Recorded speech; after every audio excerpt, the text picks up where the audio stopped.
अथ रुद्राभिषेक न्यास संकल्प ओमस्य श्रीरुद्राध्याय महामंत्रस्य अघोर ऋषिः अमृतानुष्टुप् संकर्षण मूर्ति स्वरूपेभ्यो यो सावादित्या सह एष रुद्रो देवता नमस्ते रुद्र इति बीजं नमः शिवाय इति शक्ति शिवतरा इति कीलकम् रुद्राध्याय महामंत्र पाठे विनियोगः न्यासः ओम ऋषिन्यास ओम गो ऋषिये नमः शीर्षे ओम अमृतानुष्टुप् छन्दसे नमः मुखे श्री संकर्षण मूर्ति स्वरूपेभ्यो यो सावादित्य स एष रुद्रो देवता नमः हृदये नमस्ते रुद्रेति बीजाय नमः नाभो नमः शिवाय इति शक्ते नमः गुह्ये शिवतराय इति कीलकाय नमः पादयोः रुद्राध्याय महामंत्र पाठे विनियोगः सर्वांगे करन्यासः अंगन्यासः अग्निहोत्रात्मने नमः अंगुष्ठाभ्यां नमः हृदयाय नमः दशपूर्णमासात्मने नमः तर्जनीयाभ्यां नमः शीर्षे स्वाहा चातुर्मासात्मने नमः मध्यमाभ्यां नमः शिखाय वषट ज्योतिष्ठात्मने नमः अनामिकाभ्यां नमः कवचाय होम ओम निरूढ़ पशुबंधनात्मने नमः कनिष्ठिकाभ्यां नमः नेत्रत्रयाय वोषट ओम सर्वकृत्वात्मने नमः कल्तरकृष्टाभ्यां नमः अस्त्राय फटः षडन्यासः ओम मनोज्योतिर्युगदामाचस्य बृहस्पतिर्जग्नमिमान्तानो त्वरिष्ठां जग्नकंसमिमं दधातु विश्वे देवा स इयमादयन्ताम् ॐ प्रतिष्ठ हृदयाय नमः ॐ अबोध्यग्निः समिधा जनानां प्रतिदेनुमिवायति मुखासम् जिह्वा इव प्रवेया मुजिहानाः प्रभानवः सिस्रते नाकमच्चः शिरसे स्वाहा ॐ मूर्धानन्दिवो अरतिं पृथिव्या वैश्वानरमृत आजातमग्निं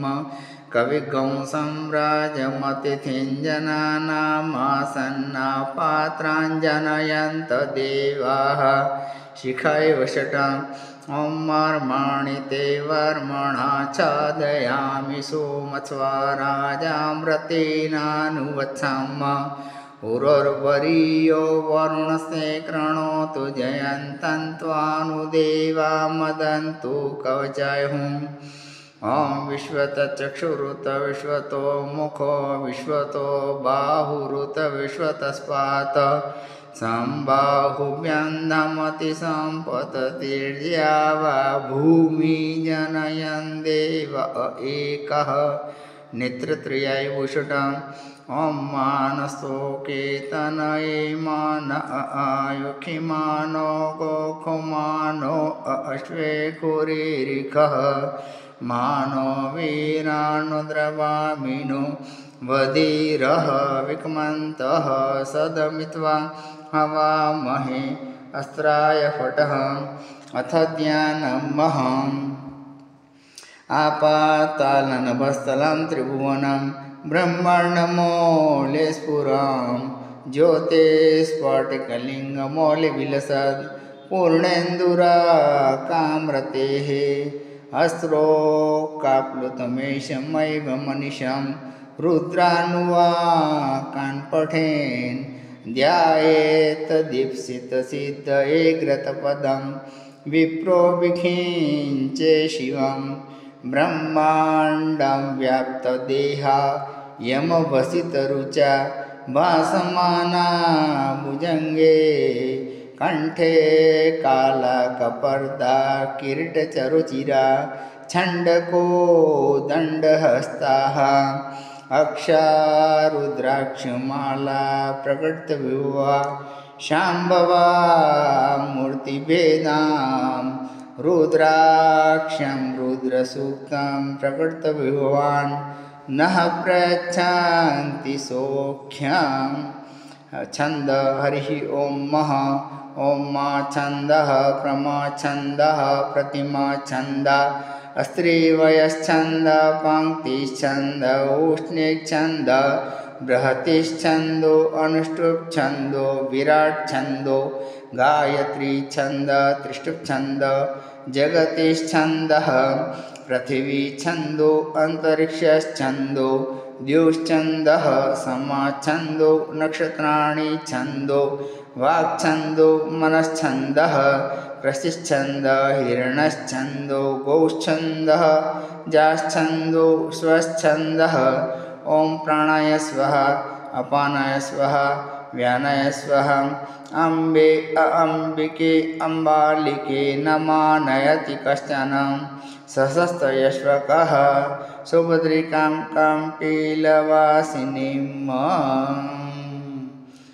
अथ प्रथमोऽध्याय हरिः ओम। ओम गणेश गणानां त्वा गणपतिगं हवामहे प्रियाणां त्वा प्रियपतिगं हवामहे निधीनां त्वा निधिपतिगं हवामहे वसो मम आहमजानि गर्भधम त्वमजासि गर्भधम।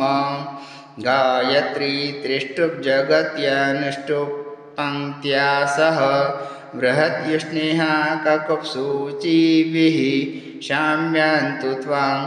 द्विपदाजाश्च चतुष्पदास्त्रिपदाजाश्च षट्पदाः विचच्छन्दाजाश्च चच्छन्दाः सूचिभिः शाम्यन्तु त्वां सहस्तोमाः सह च छन्दस आवृतः स अप्रमा अरिखयः सप्तदेव्याः पूर्वे खां पन्था मनुदृश्यधीरा अन्वाले वीरेरत्यो नरश्मिन्। ॐ जज्जाग्रतो दूरमुदैति देवन् तदुसुप्त च तथैवेति दूराङ्गमञ्ज्योतिखाञ्ज्योतिरेकान्तान्मे मनः शिवसङ्कल्पमस्तु येन कर्माण्यपशो मनीषिणो जग्ने कृण्वन्ति विदथे कुदीराः यदपूर्वं जक्षमन्तः प्रजानान्तान्मे मनः शिवसङ्कल्पमस्तु धप्रज्ञानमुत चेतो धृतिश्च ज्योतिरन्तरमृतं प्रजासु यस्मान्न अरिते किंचन कर्म क्रियते तन्मे मनः शिवसङ्कल्पमस्तु येनेदं भूतं भुवनं भविष्यत् परिगृहीतममृतेन सर्वम्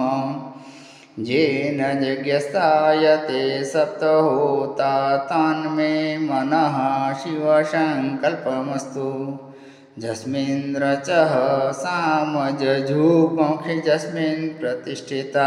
रथना वाविवाराः जस्मिन्श्चितगं सर्वमोतं प्रजानां तन्मे मनः शिवसङ्कल्पमस्तु सुखारतिरश्वानिव जन्मनुख्यानैनीयते भीषर्विवाजिन इव हृत्प्रतिष्ठं जदजिरञ्जविष्टं तन्मे मनः शिवसङ्कल्पमस्तु इति प्रथमोऽध्यायः।